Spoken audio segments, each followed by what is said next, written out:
Oh boy, what a SummerSlam, ladies and gentlemen. SummerSlam at MetLife Stadium. CM Punk had the championship for less than 5 minutes, maybe 5 minutes straight up. But night one of SummerSlam was incredible, and night two was even better. But here we are. Let's talk about night one of SummerSlam. So, I wasn't expecting WWE to start off with this match.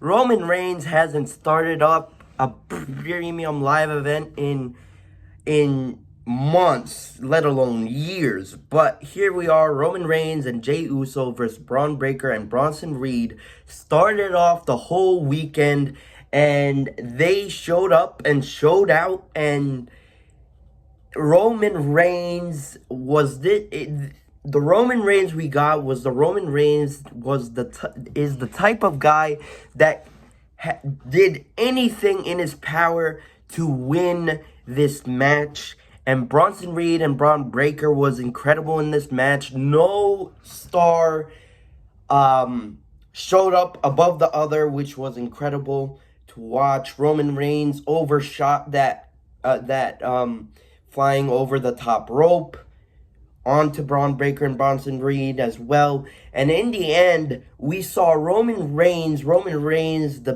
big guy, for the top guy for years now.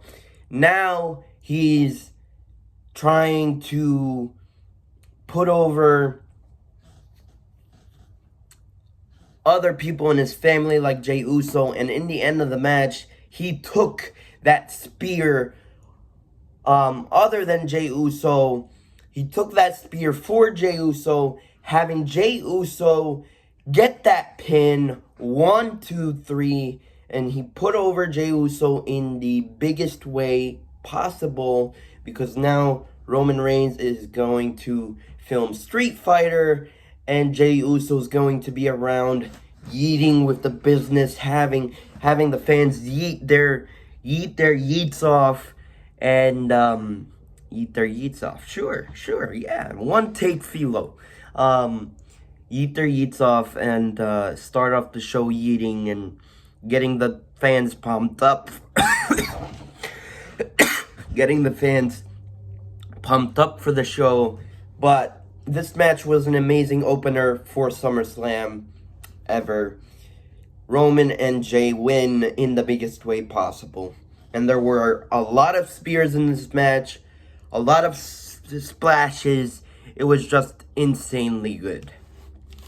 Next up, we had the Women's Tag Team Championship match as Raquel Rodriguez and Roxanne Perez, the champions, defending their championships against the allies of convenience, Alexa Bliss and Charlotte Flair. And this match was pretty fun. It was pretty good. We had Pop Rocks, we had the Tahana Bomb, we had Alexa Bliss and Charlotte Flair. There was a moment in the match where Alexa Bliss actually slapped Charlotte by mistake. It was an accident, and you can clearly see that it was an accident. But in the end, we got Alexa Bliss and Charlotte Flair become our new Women's Tag Team Champions. Just an incredible match, and I really am happy for Alexa Bliss and Charlotte Flair to see two of the biggest stars in the WWE business, one of the four horsewomen, and then Alexa Bliss, to me, honestly, is that fifth horsewoman, and to Charlotte Flair as well. She's the fifth horsewoman. But this match was pretty amazing, and yeah, we got new Women's Tag Team Champions in Alexa Bliss and Charlotte Flair. Next, we got a match, one-on-one match between Sami Zayn and Karrion Kross, the trifecta of these two. And it was all over the place. There was one point in the match where Karrion Kross was down, and Scarlett tried to give Sami Zayn the bat. And this is my favorite part of the match, where Sami Zayn is conflicted and doesn't know what to do, doesn't know if he should use the bat on Karrion Kross or not. Scarlett, being Karrion Kross in this situation, wanting Sami Zayn to use the bat, but Sami Zayn is conflicted and doesn't know what to do. And so he takes the bat, he wants to use, he thinks about using it, but then he throws it down in the ring and wins the match how he wants to win the match, puts Karrion Kross in the corner, Haluva kicks him, and that's how he wins the match, telling Karrion Kross that it's over, no more, that's it. And now Sami Zayn is going to see what's next for him. Hopefully a World Heavyweight Championship is in his future. But for Karrion Kross, I don't know what's next for Karrion Kross. Hopefully it's something good. Hopefully it's another feud with someone. Hopefully it's for a championship. Maybe have him go for the Intercontinental Championship. Have him go against Dominic Mysterio. Do something with him. Because literally anything Karrion Kross does, he turns it into gold. But yeah, Sami Zayn beats Karrion Kross in such an amazing storytelling match. Next, we got Women's Champion Tiffany Stratton defending her championship against Queen Jade Cargill. And oh boy, they blew up my expectations for this match up higher. I was excited for this match, but at the same time, it wasn't my favorite type of match that I was very excited for. Not my top match that I was excited for night one. But they blew my expectations out of the water. This match was amazing from the beginning to the end. Jade Cargill, there was a time in this match where Jade Cargill hit Tiffany Stratton with Jaden, and Jade Cargill caused Tiffany Stratton to have her foot on the turnbuckle, and that's how she kicked out. And then in the end, Tiffany Stratton took down Jade Cargill, going up for the prettiest moonsault, and oh boy, that looked like it hurt. She got all of that pretty moonsault.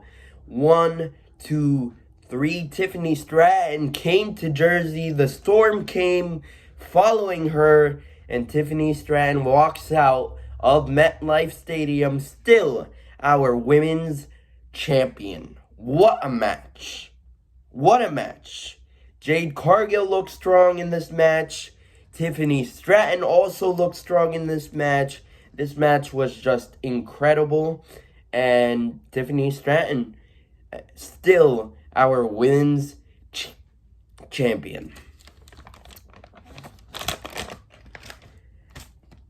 Next, we had the tag team match between Randy Orton and Jelly Roll, taking on Logan Paul and Drew McIntyre. And oh boy, Jelly Roll, man, he shocked me, man. He shocked me all those times in the Performance Center, showing up, showing out, like Triple H said. He was the last man to leave, cleaning up after his time being in the ring, after being with the trainers. Man, I don't know what Drew McIntyre is saying. He's not a wrestler, but for a match, man, he shocked me. He hit the Jelly Belly roll. He hit the Jelly Belly on, I forgot who it was. I think it was Logan Paul. He got the best of Drew McIntyre for a little bit as well. Randy Orton was the MVP of this match, of course, from the team of Jelly Roll and Randy Orton. But the one spot I really want to talk about is where they had Randy Orton down. Randy Orton as well hit some RKOs on the... There was a sequence where Randy Orton hit an RKO on Logan Paul, and then Drew McIntyre takes down Randy. Jelly Roll comes and checks on Randy, and then hits a Claymore on Jelly Roll, and then they put Jelly Roll on the commentary table. Keep in mind, this commentary table isn't the same commentary table we saw like years ago. It's literally stronger now. But they put Jelly Roll on that commentary table, and then they had Logan Paul go up to the top rope in the ring with Jelly Roll down on the commentary table with 2 Prime bottles, splashes those Prime bottles, and literally kills Jelly Roll, jumps off the top of the rope onto Jelly Roll, and then they splash Jelly Roll through that commentary table. Jelly Roll looked like he was done for the match. He was going back to gorilla position, but Randy Orton, Jelly Roll did not want to leave Jelly Roll did not want to leave Jelly Roll. Great. Jelly Roll did not want to leave Randy Orton high and dry. They got Jelly Roll back in the ring. Randy Orton tagged Jelly Roll in. And then the winners of the match, Drew McIntyre and Logan Paul. Just an incredible, fun match. It didn't have to be like a 10-star classic, but it did what it had to. It did what it needed to be. It did what it needed to have. And for what we got, they did an incredible job. I'm not going to lie. Drew McIntyre and Logan Paul, such a heel, incredible tag team. Drew McIntyre is there for Logan Paul. Logan Paul is there for Drew McIntyre. I love the team of Drew and Logan in the ring. And finally, ladies and gentlemen, we had the World Heavyweight Champion in Gunther defending his championship against the voice of the voiceless, CM Punk. And oh boy, I loved this match, man.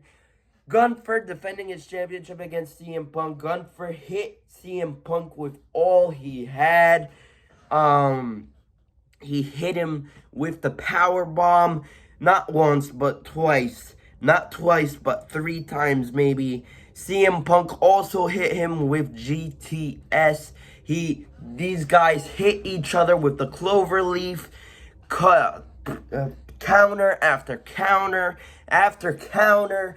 And there was one time in the match where CM Punk busted Gunther open. Literally, Gunther was pouring out blood from his face. Ladies and gentlemen, Gunther was literally celebrating his win early as he looks to the championship. He says CM Punk is never going to hold the championship, and this is why he's never a world champion caliber after he came back to the WWE. Goes on the commentary table, celebrates to the fans.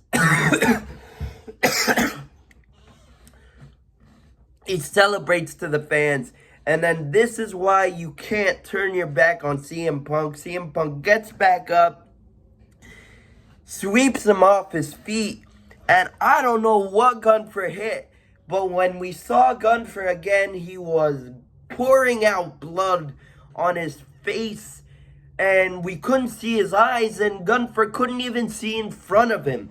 I think his face hit like one of the monitors on the commentary table maybe, but after Gunther couldn't see but red, it was all CM Punk from there. Gunther tried to choke CM Punk out, tried to get the submission victory over Punk, but what Punk did in the end, he hit Gunther with the GTS. Gunther being gazed and he couldn't get down, he was still standing. So what did CM Punk do? He grabbed Gunther for the second time, hitting Gunther with another GTS. That's what got him down. And 1, 2, 3, and new WWE World Heavyweight Champion CM Punk.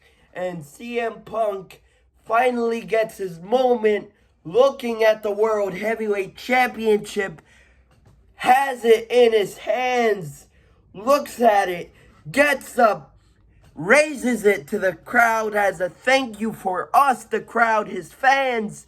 And what do we hear? Burn it down!